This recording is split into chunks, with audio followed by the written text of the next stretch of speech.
Hey y'all, it's your girl Erica Vane back again with another Our Kind of People video. And in this video, I'm talking about what we can expect from season 1 after seeing the first episode as well as the season trailer. Let's get into it. Child, in the trailer, we get to see Angie talk about Daddy's little princess is gonna have to share the throne, and we knew that this was coming. She pulled a strand of hair out of the wig that Leah wore for the fashion show, and we already knew 2 + 2 = 4. Dana said that you was my sister.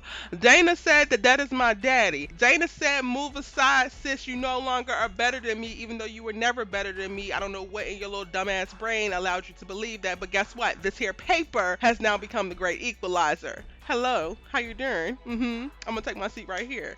And we love to see it. So episode 2, I think they were definitely going to get this conflict and interaction. We also get to see in the trailer, Leah is like, it looks like she's outside of the salon / boarding school. She says that she is wondering or just trying to figure out why Angie wants into this life so bad, which honestly, I don't like Leah, but I'm wondering that too. Why is it so important that you get into this specific society with this specific family when they are clearly trash, sis? They're given not friendly, elitist, disrespectful, and just not nice. So like, what are we doing? I think that Angie's drive is intensified when she comes upon information that can help lead her to who her father was. Mind you, this lady has gone her entire life not really knowing who her father was, and she didn't even put 2 and 2 together until last episode, or the very first episode of the show, to actually get the inkling that Teddy Franklin was her daddy, because she had a visual or a silhouette of him, had not seen him in that way before.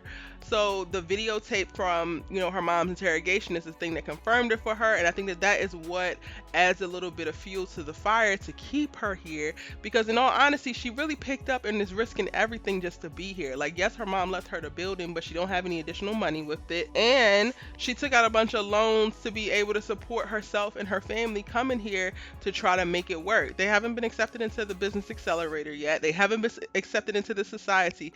There's literally no guarantees of any of this stuff working out and actually becoming a win for her, but she's still very much so grounded in doing it. And I get that part of it's for her mom's legacy and honoring her, and also, yeah, because there's this rumor or a thing on her mom's record about her mom selling drugs, and she wants to now clear her mom's name. So I get that. It just feels very much so like, girl, this is a lot to be going through, and now that she has this further information, it makes sense that she's gonna stay.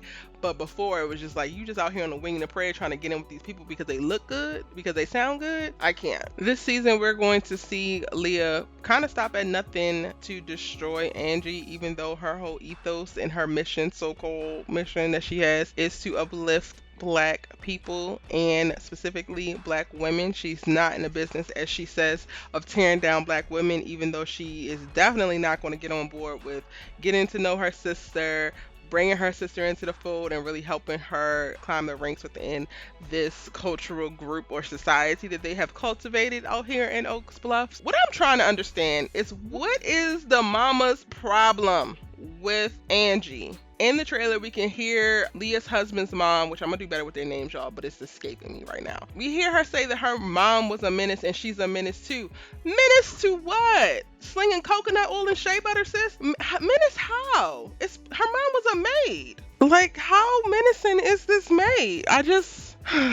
So basically, the husband's mama, I'm over her, because she's like Leah times 10. For whatever reason, she's of that ilk where, she done made it out. Maybe her grandmother was a slave, and now that she is not, and she's part of the matriarchs of this well-to-do family, she's just like every Black person for themselves, and you ain't one of us, so F you. But it's like, girl, go sit your geriatric ass down, because I can't.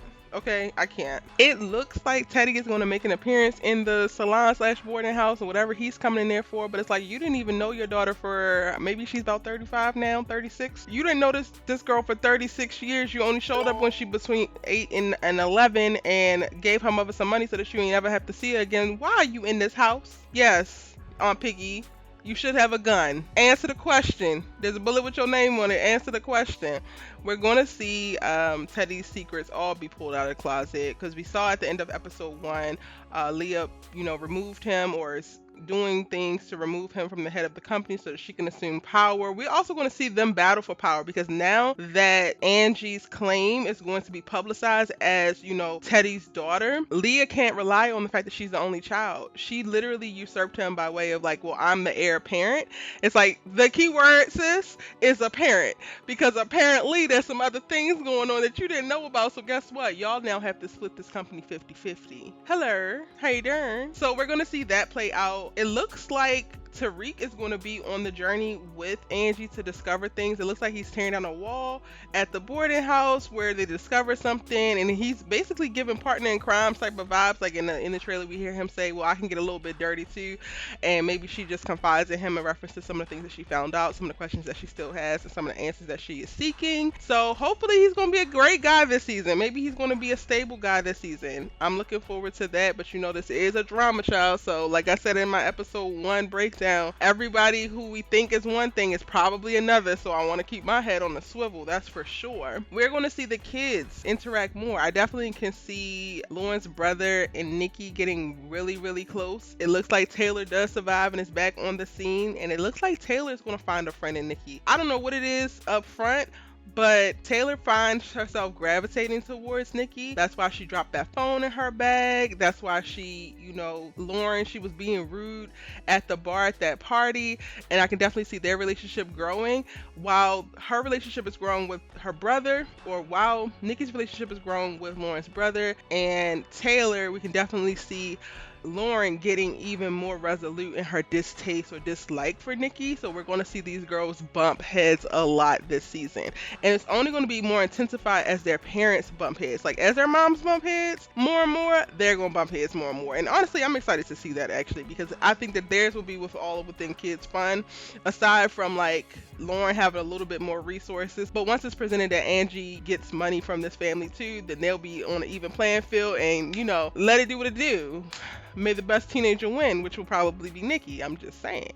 So y'all, we're going to see love. We're going to see tons of drama, maybe a little bit of violence, and all of the secrets be pulled out of the closet in this electrifying first season of Our Kind of People. I'm excited. Like in seeing the trailer, I'm even more excited. I'm still processing episode 1. I think that the power of this show is coming in. This isn't a story that has been told before. This is 100% fresh for the television landscape. We do not get to see Black people in this way, let alone a show centered around Black people, like specifically in the various class levels, right? So typically when we would see a story like this, a group of Black people would be occupying one specific subset or class within the society, but right now they are in all of it, and it's all about this, all the way from the elite to the not so elite or not so well off. And I think that is its power in the story, telling that story. For me, it's just really hard to watch the different moments of classism and elitism, because it's like what it feels like from other people. Why on earth would you ever want to do that to your own people? Why would you ever want to make people feel like that, come from where you come from, that looks like you, make people feel how others have made you feel? And that's just something I'm going to have to get used to, because of course we're going to see that as we go along. But I think, again, that just speaks to the assimilation conversation and how it is very real within our culture that some people arrive at a place with a socioeconomic status and they become the oppressor now that they're not oppressed by their circumstances, by their lack of financial stability, by whatever, right? It is very much so a real thing that some Black people will assume the position of what the white man was in their lives. And I think that that's something that we're going to have a conversation about in this series as well. But y'all, those are my quick thoughts on what we can expect from season 1 of Our Kind of People. It is every week on Fox on Tuesday nights. Be sure to check it out. And of course, I will be giving you episode breakdowns every single week right here on Erica Vane TV. So go ahead and hit that subscribe button, join the tribe so that you don't miss any of my videos. Turn on that bell notification, and I'm going to see you in the next one. Bye.